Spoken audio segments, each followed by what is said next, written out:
مرحبا بكم. اليوم إن شاء الله جيت نشارك معكم واحد الأطباق. نبداو على بركة الله. غنوجدو إن شاء الله الحسوبة ديال الشوفان اللي تنحتاجو ليها الحليب، بصلة مقطعة مكعبات صغار، إبزار أي فلفل أسود، زيت العود أي زيت الزيتون، ملح، والشوفان. بالنسبة للبنات في إيطاليا الشوفان تناخدو من دي بيو، تيكون رخيص ومزيان، الثمن مناسب. غادي نوضعو طنجرة على نار متوسطة، تنزيدو عليها 3 معالق كبار ديال زيت الزيتون، تنزيدو البصلة مقطعة طراف صغار، مشلضة طراف صغار. بالنسبة اللي ما تعجبوش تبقى بحال هكا طروفة صغار، يمكن ليه يحكها مزيان في الحكاكة الغليظة ولا الحكاكة رقيقة، وتضيفها ما تبقاش تبان بزاف في وسط من الشوفان. نحركوها شويه، نزيدو عليها معلقه صغيره ديال الفلفل الاسود، معلقه صغيره ديال الملح. بالنسبه للملح انا ما تنديرش بزاف، ندير غير معلقه صغيره. ومن بعد ملي تنبغي نقدمها تنرافق مع الملح، اللي بغى يزيد كل واحد على حسب الذوق ديالو. داكشي علاش ما تنبقاش تندير غير شويه باش تنسم ليا داك البصله وتهبط ليا مزيان. من بعد عاده نخلي كل واحد على الذوق ديالو، اللي بالنسبه لي تيبغي ياكلها شويه زايد فيها الملح، كاين اللي ما تيبغيش الملح بزاف، تبقى هذيك الساعه على حسب الذوق ديالك تحطيها، واللي بغى يزيد يزيد، ما بغاش يخليها بحال هكاك. تنخليو البصله تشحر لينا، من بعد ما تدبال لينا مزيان تنزيد عليها الماء. بالنسبه للقياس خديت الكاس، نتمنى يكون، ولكن نتمنى يكون باين لكم القد ديال الكاس، راه الكاس كبير، ما عرفتش بالضبط شحال فيه، ولكن انا زدت القياس ديال 2.5 كيسان. زدتهم على داك البصله. دابا غنخلي هذاك الماء حتى يغلى ليا، ومن بعد نتلاقى معكم. كما تشوفوا من بعد ما خليت الماء يغلى ليا مزيان، تندوز نضيف عليه الشوفان. بالنسبه للقياس تناخذ 2 كيسان ديال العنبه، تنعمرهم كاملين، تنضيفهم على داك الماء، تنحرك شويه وتنخلي الشوفان حتى تيشرب ليا داك الماء، تيولي ثقيل، تيتنفخ ليا الحبات ديال الشوفان، وتولي عندنا ما تيبقاش عندنا بحال هكا ملي تنحركو تلقاوه باقي جاري بزاف، تيولي ثقيل. هذاك الشوفان تيشرب لينا الماء، الأغلبية تيشربوه، تتولي عندنا الحسوة ثقيلة. فنخليها دابا، غنسد عليها ونخلي الحبات ديال الشوفان يشربوا ليا الماء، ومن بعد نتلاقى معكم. من بعد ما طاب ليا الشوفان كتشوفوا، انا نوريكم كيف ما تشوفوا الحبات ديالو راه تيبان تنفخوا، ما تيبقاوش كيف من الاول، تيولوا الحبات منفوخين، ولا الحسوات تولي ثقيله، تيشرب ليا الاغلبيه ديال الكميه ديال الماء اللي درت. من بعد ما طاب تنزيدو عليه القياس ديال 3 كيسان ديال العنبه ديال الحليب. بالنسبه اللي تيبغيه يكون جاري بزاف تيزيد كاس اخر، وما تيخليش الشوفان يطيب بزاف ديال الوقت. انا هنايا زدت غير 3 كيسان، وغادي نخليهم. غير نصيحه، ملي تزيدوا الكيسان ديال الحليب ما تغطوش الطنجره، لانها تتفيض، راك عارفين الحليب ملي تيفيض تيطلع، الا طلع غادي يكرفس لكم البوطه كامله. يعني من الاحسن ما تخليوش، ما تغطوش الطنجره، خليوها محلوله بحال هكا، وبقاو مره تحركوا في الشوفان باش ما يلصقش لكم من تحت. صافي، اون فوا تيبان لكم الحسوه بدات تتقى شويه، صافي ديك الساعه راه تيكون طابت لينا، وبالصحه والراحه. هاهي الطبيله ديال الفطور اللي حضرت فيها طويجين ديال اومليت بالكاشير، وضروري من البويري ديال اتاي، تمر، الزيت، الفرماج، كونفيتور، والحسوه ديالنا بالطبع. عرفتي البنات، الحسوه تتجي رائعه لدرجه ان حتى من وليداتي صغار عجباتهم، تتجي حلوه، تتجي زوينه، متاكده انها تعجبكم. بالنسبه للغدا ان شاء الله غادي نحضروا لك خيط مالحين وعامرين على شكل ديال دي ساندويتش. غادي نحتاجوا ليه فلفله مقطعه طويله، الحمراء والصفراء، القرعه الخضراء حتى هي مقطعه طويله، البصله مقطعه حتى هي شرائح طوال، البودره ديال البصله، اللي عنده البودره ديال الثوم يديرها، البزار، الفلفل الاسود، شويه ديال الملح، شويه ديال الزعتر المجفف، عندي زيت العود، زيت الزيتون، والدقيق. غادي ناخدو إناء كبير، غادي نخلطو فيه كاع الخضرة اللي عندنا، جميع الخضر، القرعة الخضراء، البصل، الفلفلة، اللي عنده حتى الخضرة يزيدها. بالنسبة للخضرة اللي عندكم ديروه، تستغلوا الفرصة باش ياكلوا الوليدات الصغار الخضرة اللي عندكم في الثلاجة ديروه. تنضيفوا عليه الثوم، عفوا البصل مجفف، البزار، الملحة، كاع التوابل اللي قلتهم لك من قبل. وتنضيفوا الدقيق تنضيفوا شي 3 معالق كبار، تنضيفهم على دوك الخضرة، وتنزيدوا عليهم واحد نصف كاس عنبة ديال الماء، وتنخلطوا مزيان حتى هذيك الدقيق يتلبس لينا كاع على ديك الخضرة اللي عندنا، باش ملي تنشحروها في الزيت تجي حلوه الخضره، ما تجيش بس تجي فيها واحد المذاق زوين مع داك الدقيق، تجي فيها واحد المذاق زوين تعطي الحلاوه ديال الخضره وداك الدقيق، صدقوني تجي رائعه. تناخدو مقيله كبيره تنوضوها على نار متوسطه، تنزيد عليها 3 معالق كبار ديال زيت الزيتون. بالنسبه لنا تشوفوا كثرت بزاف، ولكن غير في القرعه ما تتحبش بزاف، تتحب غير بشويه. المهم قياس ديال 3 معالق سكر، وتيبقى القياس على حسب نتوما شحال دايرين ديال الكميه ديال الخضره. تنزيد عليها الخضره اللي تبلنا من قبل، اللي درنا ليها التوابل، تنضيفوها على داك الزيت من بعد ما يسخن لينا، تنضيفوها عليه، تنحركو شويه ونسدو عليها ونخليوها حتى تدبل لينا.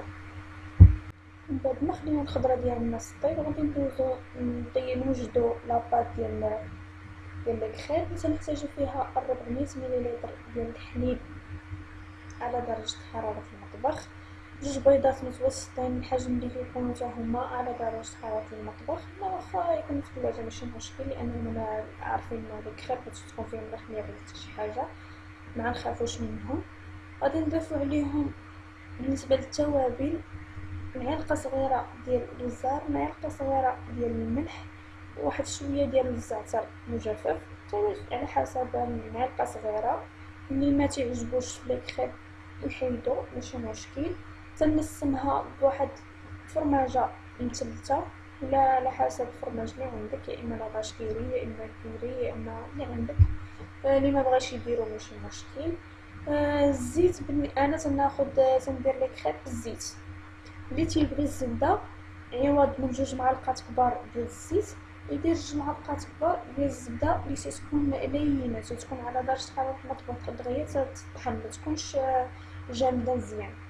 انا اللي تيبغي يدير الزبده، اللي ما تيبغيش يدير الزبده يدير بحال الزيت، راه تيجيو بحال. تنضيف عليها 2 كيسان العنبه ديال الدقيق اللي ما تيكونوش مدقوقين بزاف، تعبري تيعمر لك الكاس. 2 كيسان ديال العنبه نطحنهم، ومن بعد ارجع معاكم باش نوريك لاباط كيفاش تجي.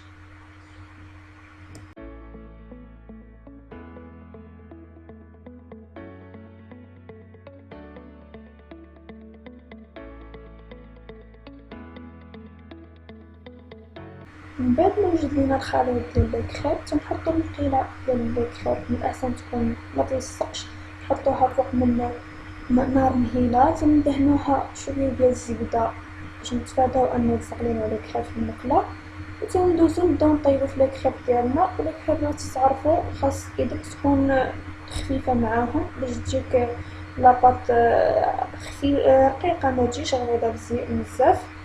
بالنسبه للطياب ديالها، ملي تديروا العجين في المقله، اون فوا تيبداو ينشفوا الجوانب ديال الكريم تيطلعوا على المقله، ما تيبقاوش لاصقين على المقله. صافي تندوزو ندوروها، ما تاخذش الوقت بزاف باش تحمر. تنحمروها جهه، تنحمروها مزيان، وجهه تنخليوها شويه بيضاء، لان من بعد عاد عاوتاني نحمروهم مره اخرى.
من بعد ما وجد لينا كلشي تندوزو نبداو نحضرو لي ساندويتش ديالنا. تناخدو لي كخير في الجهة اللي حمرناها مزيان، تنضيفو عليها الخضرة، تنضيف عليها هنايا النوغيت ديال الدجاج. دابا نشارك معكم الطريقة كيفاش حضرتهم.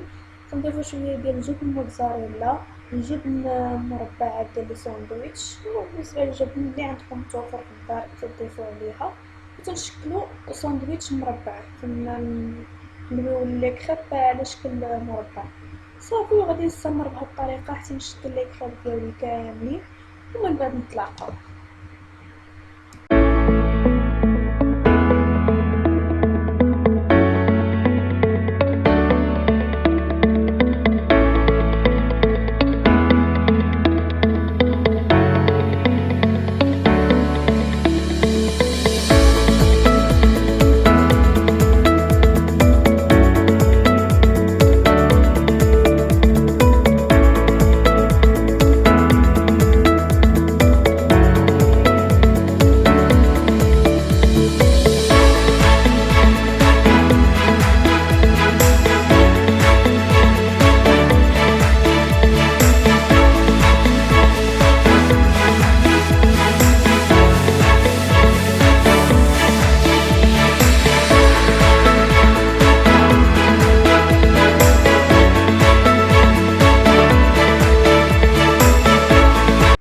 من بعد ما ساليت من التشكيل ديال لي ساندويتش، تندوز ناخد مقله تنوضع على نار متوسطه، تندهنها بشويه ديال الزيت، تنبدا نوضع عليها لي كريب من الجهه اللي متنيه هي اللي تنوضعها لتحت باش تسد لينا صافي. ونبداو نقلبو فيهم حتى يحمروا لنا كاع الاوجه ديال لي كريب، وبحال هكا تيكونوا لي كريب ديالنا واجدين.